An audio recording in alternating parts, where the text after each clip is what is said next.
విత్తనములు చల్లడానికి కర్షకుడు వెళ్ళాడు. అతడు చల్లుతున్న సమయంలో కొన్ని విత్తనాలు దారి పక్కన పడి తొక్కబడ్డాయి.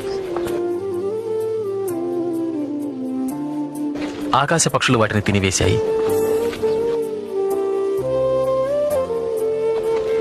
మరికొన్ని విత్తనములు రాతి నేలను పడ్డాయి. మొక్కలు మొలిచినను చెమ్మలేనందున ఆ విత్తనములు ఎండిపోయాయి. మరికొన్ని విత్తనములు ముళ్ల పొదలలో పడెను.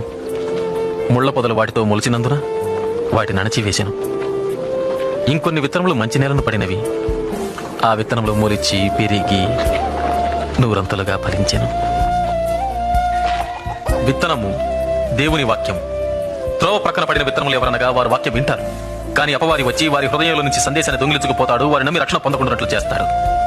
రాతి నేలను పడిన విత్తనములు ఎవరంటే వారు వింటారు, సందేశాన్ని అంగీకరిస్తారు కూడా, కానీ వీరు లేనందున కొంతకాలం మాత్రమే నమ్ముతారు.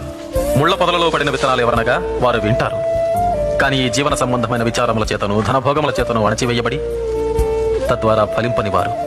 మంచి నేలను పడిన విత్తనాలు ఎవరనగా యోగ్యమైన మంచి మనసుతో వాక్యము విని హృదయములో భద్రపరచి దానిని అవలంబించి ఓపికతో